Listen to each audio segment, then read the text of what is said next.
wherever you are located in the world. I would once again like to thank you very kindly for joining us for today's session, which is going to be on how to use the business downtime from a slow business perspective to look at increased marketing. This week, once again, I'm joined by my fellow colleague and long-term friend, Collins Rex, who will be guiding us through this session. Moving forward from next week, we're going to now have a variety of other guest presenters. So it won't just be me and her, although we do like doing these. I have had the pleasure now of working with Collins for over 12 years, as we have worked together to help and support small businesses to navigate their way through global expansion. Collins Rex is the Director for Asia and Africa at the GTPA. She has owned and operated her own successful businesses across 2 continents.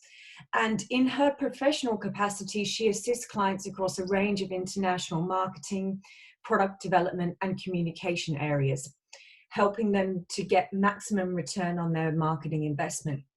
She is also very passionate about seeing small business do better business and to do it on the global stage. So I normally kickstart off the session just to remind a couple of people of sort of what the agenda is and how we sort of run these. So the first component will be the presentation from Collins. We then enter into a Q&A where I field the questions, and we have a little bit of a discussion between me and Collins. And then we'll talk about some of the other initiatives that we're looking at in slowly rolling out over the next couple of weeks. So if there is some specific topics that you would questions that you would like to have raised, or you want to think about, please make sure to send them to me in the chat box, and then I can field those through, and you'll have a chance to have some of the stuff that you've got that you want answered quickly. So I'm going to hand over now without further ado to Collins. I'm going to turn my video off. Great to see someone using the chat function. I'm going to turn my video off just because I think, like a few places around the world, our bandwidth, we're experiencing some bandwidth issues here. And so the less I can reduce the bandwidth during the presentation, the better. I hope it's not that everyone's just started streaming Netflix all of a sudden, where we are in Australia right now. But please just bear with us for some of those. Sometimes it goes in and out, just depending on the connectivity that we're getting. So over to you, Collins. Thank you. Thanks very much, Lisa, and thanks for that introduction. And just again to reiterate Lisa's point about potential bandwidth issues and technical dramas, it's pretty commonplace at the moment for those to occur. So if we do have the occasional dropout or frozen screen, etc., please just bear with us. We'll get everything sorted out as quickly as possible and get back on track. It's just at the moment the entire world is digitizing. It's really quite interesting how we've all been talking about doing this for a really long time and all the advantages of it, but it's taken a global crisis to actually force us into starting to do things online rather than just paying lip service to it. So welcome everyone, and yes, this evening it's obviously, you know, depending on where you are in the world, evening for us in Australia, morning for those of you in Europe and in Africa, if you've joined us from there. We're going to be looking at what it is you need to be doing in this downtime of slowed business to increase your marketing. It is important to note that what we're going to be going through this evening is a very high level conversation about some of the things you should be thinking about. Over the coming weeks, we will be drilling down further into specific marketing topics. So you may not get some of that granular stuff today. That's really not the point of today's session. Today's session is getting you thinking in broad brushstrokes about some of the issues that you're facing and some of the things you should be doing. Starting us off just with a little bit of a positive comment. The Chinese word for crisis shares a character with the word for opportunity, and really that is what we want you all to take away from this current crisis and indeed from this evening's session. If you look at the crisis and you see the potentials involved in it, there's a very good chance that your business will emerge from this, if not unscathed, certainly changed, but hopefully on a positive path. As Lisa mentioned, after we've got our presentation, we'll be looking at some questions that have been coming through to us over the course of the last few days, and then we'll be giving you some steps that you can do to get in touch with us after the session if you have any further questions or if you need any further assistance. So this is a very interesting time in every business. This is the first time that the world has faced a global crisis quite on this scale. We've been through 2 world wars, we've had major issues, but very rarely have we been, and in fact never have we been in a position where the world is pretty much shut down, where businesses are being forced to close through circumstance or legislation. And if that's happened to you, you might be thinking maybe now is the time to take a bit of a back seat, to take a breather and not communicate. Well, in fact, the opposite is true. Now is not the time for silence. If there ever was a time to communicate with the world, this is it.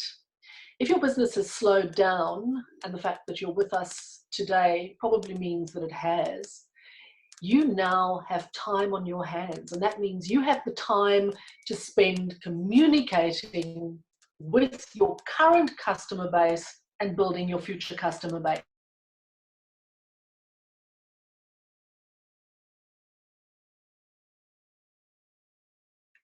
And I think we Just lost your out for a moment, so just bear with me. And yep, there we go. We should be back again now.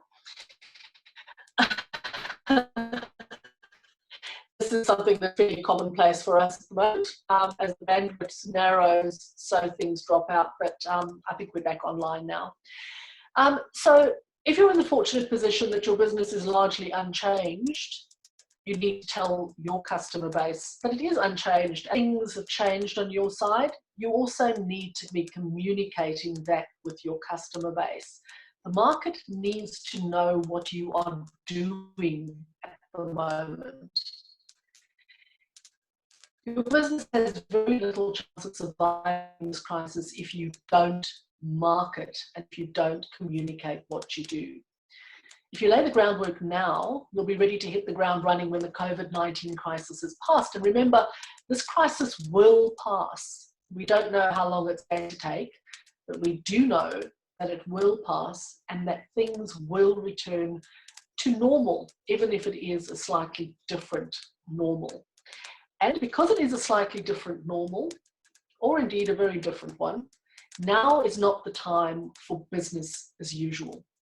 What do we mean from a marketing perspective? Well, it means that you cannot market your product and your service and your brand in the way that you have done before this crisis. Now is the time for you to take stock.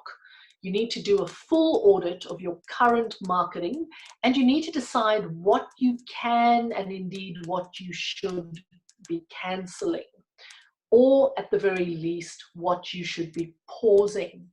You need to understand what needs to be prioritized and what can be pivoted. Now, pivot is a word that I'm sure you've all heard many times over the last couple of weeks. Really, all we mean by that is that you need to be able to take a 180-degree turn, if needs be, or a 90-degree turn. You need to turn what you currently do around so that it fits the circumstances of the current world. And that means you need to rethink all your marketing messaging, the language you use, the visuals you use. If, for example, a lot of your imaging revolves around crowds and people touching, people being in public spaces together, you need to avoid doing that, which means you're going to have to change some of those images. You cannot, in the current crisis, use phrases like working hand in hand, reaching out to touch our customers, etc. You need to avoid hands touching, all of those imageries, whether they are visual or whether they are verbal. You need to think about how you do that. And if you are able to pull any marketing, any advertising that you have running using that imagery, you need to do so, and you need to replace it with something more appropriate to the current time. You need to have a marketing strategy. You cannot be reactionary in this world. You need to understand what it is you want to achieve in this time of crisis, and you need to have a well thought out plan. It's far better to take a step back and do nothing for a short time than to rush into an ill-conceived campaign that could have massive effects on your business going forward. You need to be able to adapt. So circumstances change, and they are changing day by day. You need to be able to change with them. Pivot if you can, and if something isn't working, you need to stop doing it. You need to use this crisis marketing strategy that you've developed to inform your ongoing and indeed your future strategy.